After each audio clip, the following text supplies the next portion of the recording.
Hello, good morning students. As in the last lecture, we discussed about some numerical problem of set theory, which, which are based on the word problem. Now continue the word problem with the help of Venn diagram. So we can also solve these problems of set theory with the help of Venn diagram. In Venn diagram, the rectangle is denote the universal set and the different subsets of the universal set are denoted by the circle within the rectangle. ठीक है, तो सबसे पहले अपनी problem में ये identify करते हैं कि हमारे जो प्रॉब्लम है उस प्रॉब्लम में कितने डिफरेंट सेट्स बन रहे हैं। ठीक है, उन सेट्स में कितने एलिमेंट्स आ रहे हैं, कॉमन एलिमेंट्स कितने हैं, तो उसके बेसिस पे हम वेन डायग्राम ड्रॉ करते हैं। जब वेन डायग्राम ड्रॉ हो जाता है तो उसके डिफरेंट रीजन्स को हम डिफरेंट लेटर सिंबल से असाइन करते हैं।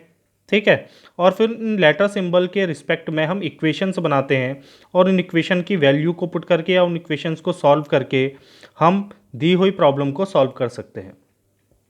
जैसे हमको एक प्रॉब्लम यहाँ पर दी है, in a managers club 45 play polo out of 30 play polo only. तो एक क्लब है जिसमें 45 पर्सनस पोलो खेलते हैं, जिसमें से 30% केवल पोलो खेलते हैं, पोलो के साथ और कोई गेम नहीं खेलते। 28 प्ले स्नूकर, 28 उसमें से स्नूकर खेलते हैं। 25 play tennis out of which 11 play tennis only. और 25 मेंबर्स ऐसे हैं जो टेनिस खेलते हैं, जिसमें से 11 मेंबर्स ऐसे हैं जो केवल टेनिस खेलते हैं, टेनिस के साथ और कोई गेम नहीं खेलते। 7 play tennis and polo, 7 members ऐसे हैं जो टेनिस और पोलो दोनों खेलते हैं लेकिन स्नूकर नहीं खेलते, but not snooker. 5 play polo and snooker, 5 player ऐसे हैं जो पोलो और स्नूकर तो खेलते हैं लेकिन टेनिस नहीं खेलते। ठीक है, तो जैसे यहाँ पर दिया है 7 प्लेयर्स प्ले टेनिस एंड पोलो, तो वो टेनिस और पोलो के सेट में तो आएंगे लेकिन स्नूकर के सेट में नहीं आएंगे। इसी तरह से 5 प्लेयर ऐसे हैं जो पोलो और स्नूकर खेलते हैं लेकिन टेनिस नहीं खेलते, तो वो पोलो और स्नूकर के सेट में तो आएंगे लेकिन टेनिस के सेट में नहीं आएंगे। अब इसके बेसिस पे हमने डिफाइन करना है how many play all the 3 sports, कितने ऐसे प्लेयर हैं जो तीनों गेम खेलते हैं। How many play snooker only, कितने ऐसे हैं जो केवल स्नूकर खेलते हैं। How many members are there in the club, और हमारे क्लब में टोटल कितने मेंबर हैं। ठीक है, so first we have to identify how many sets are in this problem. तो कितने सेट बनेंगे तो वो डिपेंड करेगा कि हमने कितनी कैटेगरी बनानी है। तो हमारे पास 3 गेम है, first game is polo, second game is snooker and third game is tennis. तो पर्सन्स को हमको इन 3 अलग अलग गेम्स में क्या करना है, डिवाइड करना है। तो हमारे पास 3 सेट होने चाहिए, 3 कलेक्शंस होने चाहिए जहां पर हम प्लेयर्स को या मेंबर्स को क्या करेंगे, पुट करेंगे या मेंबर्स को रखेंगे। So there are 3 sets, 1 for polo, 1 for snooker and 1 for tennis. तो let P be the set for polo, S be the set for snooker and T be the set for tennis. 3 set हमने बना लिए। अब इसका हम अगर Venn diagram बनाते हैं तो there is a universal set, हमारे पास एक यूनिवर्सल सेट होगा जिसमें सारे के सारे मेंबर्स आएंगे और उन मेंबर्स को हमने क्या करना है, 3 कैटेगरी में डिवाइड करना है। एक सेट बनेगा पोलो के लिए, this is a set for polo, इस तरह से हम डिनोट कर सकते हैं, this is a universal set. Second is snooker, क्योंकि कुछ मेंबर कॉमन है तो दूसरा आ जाएगा स्नूकर, इस तरह से इसको इंटरसेक्ट करेगा। थर्ड इज टेनिस, तीसरा आ जाएगा टेनिस। इस तरह से इसको हम डिफाइन करेंगे। नाउ द डिफरेंट रीजन्स, जैसे एक रीज़न ये बन रहा है, एक रीज़न ये है, एक रीज़न ये है, तो इन डिफरेंट रीजन्स को हम डिफरेंट लेटर सिंबल से असाइन कर देते हैं, A B C D E F and G. ठीक है, अब इसके रिस्पेक्ट में हम क्या बनाते हैं, इक्वेशंस बनाते हैं। तो सबसे पहले हम देखें कि पोलो, कितने प्लेयर ऐसे हैं जो पोलो खेलते हैं। तो पोलो खेलने वाले जो प्लेयर हैं वो पोलो वाले सर्किल में आएंगे, और पोलो वाले सर्किल के अंदर कितने रीजन है, 4 रीजन, 1 2 3 एंड 4। तो इन सम का जो सम होगा, इन सम को ऐड करके जो टोटल नंबर ऑफ मेंबर्स आएंगे वो पोलो के सेट को बिलोंग करेंगे। तो 45 प्ले पोलो, 45 मेंबर्स ऐसे हैं जो पोलो खेल रहे हैं। तो टोटल पोलो अगर हम डिफाइन करते हैं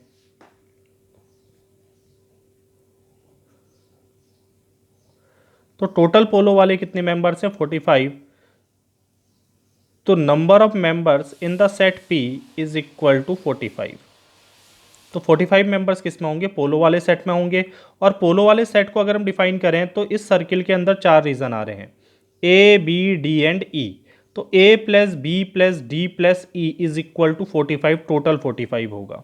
सो A plus B plus D plus E is equal to 45। This is equation 1।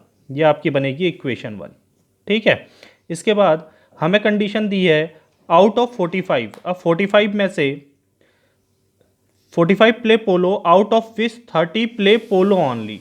अब 30 मेंबर ऐसे हैं जो केवल पोलो खेलते हैं। अगर 30 मेंबर ऐसे हैं जो केवल पोलो खेलते हैं तो वो केवल पोलो वाले सेट में होने चाहिए और किसी सेट में नहीं होने चाहिए। तो जो कॉमन इंटरसेक्शन पॉइंट्स हैं, इन इंटरसेक्शन पॉइंट में वो प्लेयर भी आ रहे हैं जो स्नूकर भी खेल रहे हैं और टेनिस भी खेल रहे हैं पोलो के साथ साथ। लेकिन केवल पोलो जो खेल रहे हैं वो मेंबर्स क्या होंगे, केवल पोलो वाले सेट में होंगे, यानी पोलो वाले सर्किल में होंगे। और उसको हम किससे डिनोट कर सकते हैं, ए से डिनोट कर सकते हैं। तो जो ए वाला रीज़न है ये रीज़न केवल किसका है, पोलो वाले प्लेयर्स का है जो केवल पोलो खेलते हैं। सो ए इज इक्वल टू 30। तो 30 मेंबर्स ऐसे हैं जो केवल पोलो खेल रहे हैं। तो ओनली पोलो, जो केवल पोलो खेल रहे हैं वो हैं A, and A is equal to 30। तो एक वेरिएबल की वैल्यू हमको मिल गई यहाँ से, उसकी वैल्यू कितनी आई 30। ठीक है। अब इसके बाद स्नूकर वाले प्लेयर अगर हम देखें तो हमें दिया है 28 प्ले स्नूकर। 28 प्लेयर्स ऐसे हैं जो स्नूकर खेलते हैं।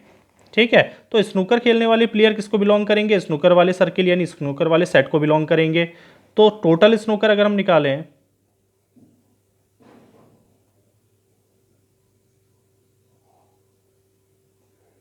तो N S is equal to कितने मेंबर्स हैं 28। ठीक है। अब यहां पर स्नूकर वाले सेट के अंदर रीजन आ रहे हैं B C E and F. ये पूरा सर्किल किसके लिए है, स्नूकर के लिए है। तो इसमें 4 रीजन आ रहे हैं B C E and F. तो इन सम का सम कितना होना चाहिए 28। तो दैट इज बी प्लस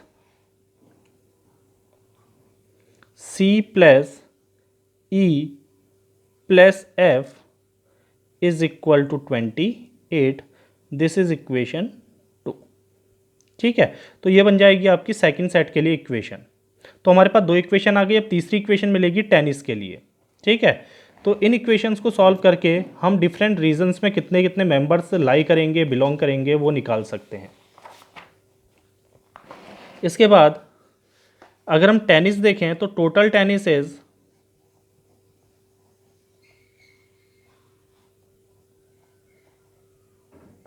तो number of members belong to the set tennis is equal to 25। 25 members ऐसे हैं जो टेनिस खेल रहे हैं। दैट इज, अब टेनिस वाले सेट को अगर हम देखें तो उसमें कौन कौन से रीजन आ रहे हैं। तो in the set of tennis, tennis में आ रहा है D plus E plus F plus जी।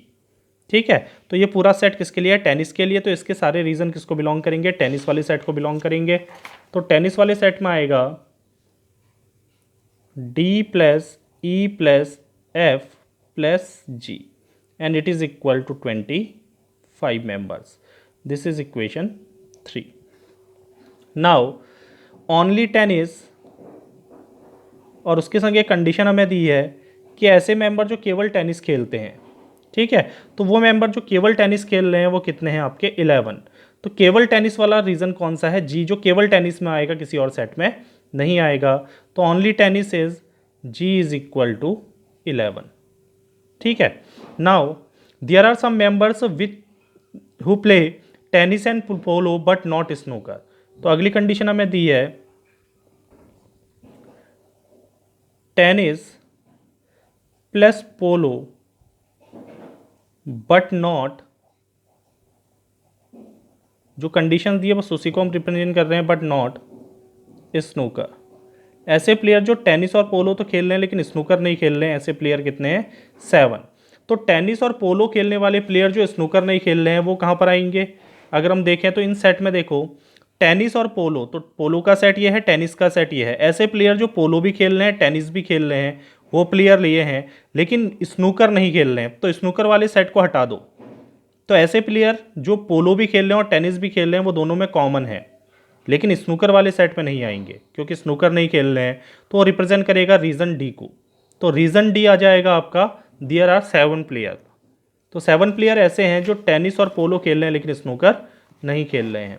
तो that is the value of D is equal to 7। Similarly the player play the polo और snooker but not tennis. Polo plus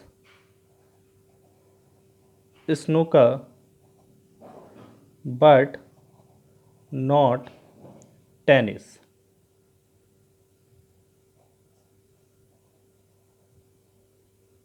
ऐसे कितने player हैं? 5। तो ये रीज़न आएगा आपका, region B is equal to 5। ठीक है, पीछे अगर हम वेन डायग्राम में देखें तो रीज़न भी ऐसा होगा जो पोलो और स्नूकर के सेट में तो आ रहा है लेकिन टेनिस के सेट में नहीं आ रहा है, यानी पोलो स्नूकर में कॉमन है और टेनिस से सेपरेट है। ठीक है, now the first problem is the member play all the 3 games. The member play all the 3 games. तो ऐसे मेंबर जो तीनों गेम खेल रहे हैं वो कौन से रीजन में आएंगे? तो the members play all the 3 games, वो तीनों में कॉमन होने चाहिए। So the members play all the 3 games belong to P, S and T. जो पी को भी बिलोंग कर रहा है, एस को भी बिलोंग कर रहा है और टी को भी बिलोंग कर रहा है। ऐसा रीजन जो पी में भी आ रहा है, एस में भी आ रहा है और टी में भी आ रहा है, वो कॉमन रीजन कौन सा है? ई। अगर हम ई देखें तो ई पी में भी आ रहा है, ई एस में भी आ रहा है और ई टी में भी आ रहा है। तो ये रीज़न वो रीज़न बताएगा, वो मेंबर्स के नंबर बताएगा जो मेंबर्स पोलो, स्नूकर और टेनिस तीनों गेम खेलते हैं। तो that is the first problem is how many, यह पहली problem, how many play all the 3 sports. तो वो प्लेयर जो तीनों स्पोर्ट्स खेलते हैं वो किस रीजन में आएंगे? रीजन ई में। तो the members play all the 3 games lies in region E. वो किस में आएंगे? रीजन ई में। अब रीजन ई निकालने के लिए हम इक्वेशन अगर देखें तो फ्रॉम इक्वेशन फर्स्ट हमको ये देखना है कि ई किस कौन कौन सी इक्वेशन में आ रहा है और उसके संग जो अनदर वेरिएबल्स हैं उनकी वैल्यू हमें पता है या नहीं है। तो इक्वेशन 1 को अगर हम देखते हैं तो हमें दिया है A plus B plus D plus E and it is equal to 45। अब ए की वैल्यू हमें पता है, A is equal to 30, plus B की वैल्यू पता है, B is equal to 5, D की वैल्यू पता है, डी इज इक्वल टू 7। तो क्या बचा इसमें? अननोन वैल्यू ई। तो हम इजीली ई की वैल्यू निकाल सकते हैं। इन सबको ऐड करो, 30 plus 5 is equal to 35, 35 plus 7 is equal to 42 plus E is equal to 45। So E is equal to 45, ये 42 इक्वल के इस साइड आएगा तो माइनस हो जाएगा, उधर प्लस है। जब भी इक्वल के इधर उधर वैल्यू जाती हैं तो उनके साइन चेंज होते हैं। So is equal to 45 minus 42, so it is equal to 3। So there are 3 members who can play all the 3 games. So there are 3 members play all 3 games. ऐसे मेंबर जो तीनों set में आएंगे, तीनों set में common होंगे, वो कितने होंगे? 3 मेंबर्स होंगे। ठीक है, इसके बाद हम बात करते हैं सेकंड पॉइंट की। तो सेकंड प्रॉब्लम हमारी थी इसमें, the members play snooker only.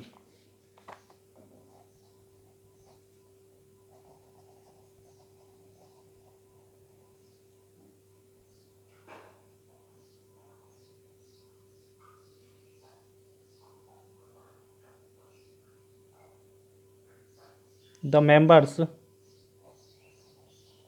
play snooker only. तो ऐसे मेंबर जो केवल स्नूकर खेलते हैं लाइज इन रीजन। तो वो किस रीजन में आएंगे? ठीक है, तो ऐसे मेंबर जो केवल स्नूकर खेलते हैं वो अगर हम देखें किस रीजन में आ रहे हैं, तो ऐसे मेंबर जो केवल स्नूकर खेलते हैं, स्नूकर वाले सेट को देखो, ऐसे मेंबर जो केवल स्नूकर खेलते हैं, कोई और गेम नहीं खेलते, तो केवल स्नूकर वाले सेट को बिलोंग करेंगे। And this region is C, और वो रीज़न क्या है? सी। तो सी ऐसा रीज़न है जो केवल स्नूकर को बिलोंग कर रहा है, जो ना तो पोलो में आ रहा है और ना ही टेनिस में आ रहा है। बाकी के जो इसके एरिया हैं वो पोलो और टेनिस को बिलोंग भी कर रहे हैं, लेकिन सी एक ऐसा रीज़न है जिसमें केवल स्नूकर वाले प्लेयर ही आएंगे। तो हम सी रीज़न को डिफाइन कर सकते हैं कि सी ऐसा रीज़न है जिसमें केवल वो प्लेयर होंगे जो स्नूकर खेलेंगे। तो इसके लिए आ जाएगा हमारा रीज़न सी। ठीक है, अब सी रीज़न को निकालने के लिए पहले हम इक्वेशन 3 को सॉल्व कर लेते हैं। फ्रॉम इक्वेशन 3 हमें दी है D plus E plus F plus G. इसमें सी नहीं है, लेकिन सी निकालने के लिए हमें जो दूसरी वैल्यू चाहिए वो दूसरी वैल्यू इसमें है। ठीक है, हमको डी पता है, ई पता है, जी पता है, एफ यहाँ से निकालेंगे, फिर उसके बाद सी की वैल्यू निकालेंगे। तो put the values 7 plus E अभी निकाला ऊपर 3 plus F plus G is 11, so it is equal to 25। ये हो गया 7 plus 3 10, 10 plus 11 21 plus F is equal to 25, so f is equal to 25 minus 21, so f is equal to 4। ठीक है, f की value 4 आ गई। तो फ्रॉम इक्वेशन 2, अब equation 2 पे पहुंच जाओ। इक्वेशन 2 है हमारी b plus C plus E plus F, क्योंकि c के संग इसमें f था जो अननोन था, तो हमने पहले f की वैल्यू निकाल ली 28। अब b की वैल्यू है 5 plus C plus E is equal to 3 plus F अभी निकाला 4 इज इक्वल टू 28। तो जगह 5 plus 3 8 plus 4 12 plus C is equal to 28, so C is equal to 28 minus 12 and it is equal to 16। तो there are 16 player belongs to snooker only। तो members play snooker only is equal to 16। तो 16 member ऐसे हैं जो केवल snooker खेलते हैं। Third is the total number of members का मतलब है टोटल एरिया। तो तीनों सर्किल में जितने भी रीजन है सबको ऐड करके जो वैल्यू आएगी वो टोटल नंबर ऑफ मेंबर्स को रिप्रेजेंट करेगी। So the total number of members in club, तो उस क्लब में टोटल नंबर ऑफ मेंबर हो जाएंगे A plus B plus C plus D plus E plus F plus G. ठीक है, तो ये सारे के सारे क्या देंगे? आपके टोटल नंबर ऑफ मेंबर्स देंगे, जिसमें से अगर हम देखें तो A plus B plus D plus E, अगर हम कहें A plus B plus D plus E, तो ये पोलो के सेट को रिप्रेजेंट कर रहा है। प्लस अब बचा इसमें सी प्लस एफ प्लस जी, इनकी वैल्यू पुट कर देंगे तो टोटल थे आपके 45। ये टोटल इक्वेशन 1 को रिप्रेजेंट कर रहा है। 45 plus C 16 plus F 4 plus G is 11, so it become 65 plus 11 is equal to, ये हो गया 20 में 45 ऐड करोगे 65 plus 11 is equal to 76 member. तो total number of members in the club is 76। ठीक है, तो इस तरह से वेन डायग्राम की हेल्प से भी हम क्या कर सकते हैं, जो हमारी वर्ड प्रॉब्लम और वर्ड प्रॉब्लम को सॉल्व कर सकते हैं। इसके बाद आता है आपका नेक्स्ट प्रॉब्लम जो आपके प्रीवियस ईयर क्वेश्चन पेपर से ही है। Out of 200 candidates who were interviewed for a position at a call centre, 100 had a two wheeler, 70 had a credit card and 140 had a mobile phone. ठीक है, हमारे पास 200 candidate हैं interview के लिए, जिसमें से 100 के पास टू व्हीलर है, 70 के पास क्रेडिट कार्ड है, 140 के पास क्या मोबाइल फ़ोन है। 40 of them had both the two wheelers and credit card, 40 ऐसे हैं जिनके पास टू व्हीलर और क्रेडिट कार्ड दोनों हैं। 30 के पास क्रेडिट कार्ड और मोबाइल फ़ोन दोनों हैं। 60 पर्सनस ऐसे हैं जिनके पास टू व्हीलर और मोबाइल दोनों हैं, और 10 ऐसे हैं जिनके पास तीनों हैं। तो how many candidate had none of 3, तो ऐसे कितने कैंडिडेट हैं इनके तीनों में से कुछ भी नहीं है। ठीक है, तो पहले हम ये निकाल लेते हैं कि ऐसे मेंबर कितने हैं जिनका एटलीस्ट कम से कम एक चीज़ जरूर है। तो कम से कम एक चीज़ जरूर है का मतलब है कि कम से कम एक सेट में तो वो आ ही रहा है, तो कम से कम एक सेट में आएगा तो यूनियन में भी आएगा। तो सबसे पहले हम 3 सेट बना लेते हैं, एक टू व्हीलर के लिए, एक क्रेडिट कार्ड के लिए और एक मोबाइल फ़ोन के लिए। तो नंबर ऑफ कैंडिडेट है जो है वो यूनिवर्सल सेट को रिप्रेजेंट करेंगे, N U is equal to 200। यहाँ पर यूनिवर्सल सेट यूनियन नहीं है, because there are some candidate, कुछ कैंडिडेट ऐसे हैं जो किसी भी सेट में नहीं आएंगे, ठीक है, तो यूनिवर्सल सेट के मेंबर्स होंगे। Now let A is the set of two wheeler, B is a set of credit card, and C is a set of mobile. तो number of persons lies in set ए, ऐसे person जिनके पास two wheeler हैं कितने 100 person है, तो number of persons in A is 100। Number of members in B 70 person ऐसे हैं जिनके पास क्रेडिट कार्ड है। Number of persons in C is 170 credit card, 140 had mobile phone, तो ये है आपके 140, ठीक है। Now 40 of them had both two wheeler and credit card, तो वो टू व्हीलर वाले सेट में भी आएंगे, क्रेडिट कार्ड वाले सेट में भी आएंगे, यानी दोनों में कॉमन है। और कॉमन एलिमेंट को हम किससे रिप्रेजेंट करते हैं, इंटरसेक्शन से। तो number of persons in A intersection B is equal to 40। Number of persons 30 persons है both credit card and mobile, credit card का सेट है बी, इंटरसेक्शन मोबाइल का सेट है सी, तो इसमें पर्सन्स आएंगे आपके 30। 60 पर्सन्स है both two wheeler and mobile, two wheeler का है ए, तो number of persons in A intersection C is equal to 60।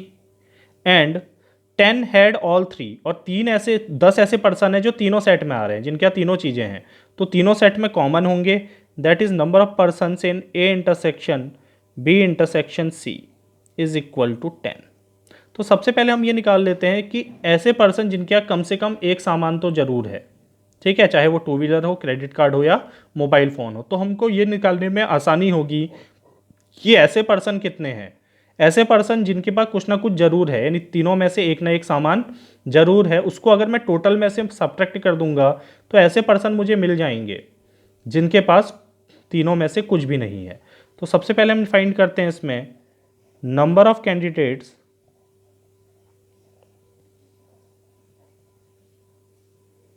Has at least one, and this means either A और B और C। तो इसका एक फॉर्मूला हमने पढ़ा था, Na plus NB plus NC minus N A intersection B minus N B intersection C minus N A intersection C plus N A intersection B intersection C, ठीक है। वैल्यू पुट कर दो, then it is equal to Na is 100 plus 70 plus 140 minus 40 minus 30 minus 60 plus 10। So it becomes, plus वाले सारे add कर लो, ठीक है, तो ये हो जाएगा आपका 100 240 250 plus 70 is equal to 320 minus, अब माइनस वाले ऐड कर लो, नेगेटिव साइन जिनके हैं वो ऐड होंगे लेकिन साइन माइनस का रहेगा। 60 plus 40 is equal to 100 plus 30 is equal to 130, इसको सब्ट्रैक्ट करोगे तो ये आ जाएगा 190। तो 190 पर्सन्स ऐसे हैं जिनके पास एटलीस्ट कम से कम एक सामान, यानी एक सेट में जो कम से कम जरूर आ रहे हैं। So the number of, total हमारे पास 200 है, लेकिन उनमें से 190 ही ऐसे हैं जिनके पास तीनों में से कुछ ना कुछ सामान जरूर है। तो नंबर ऑफ कैंडिडेट्स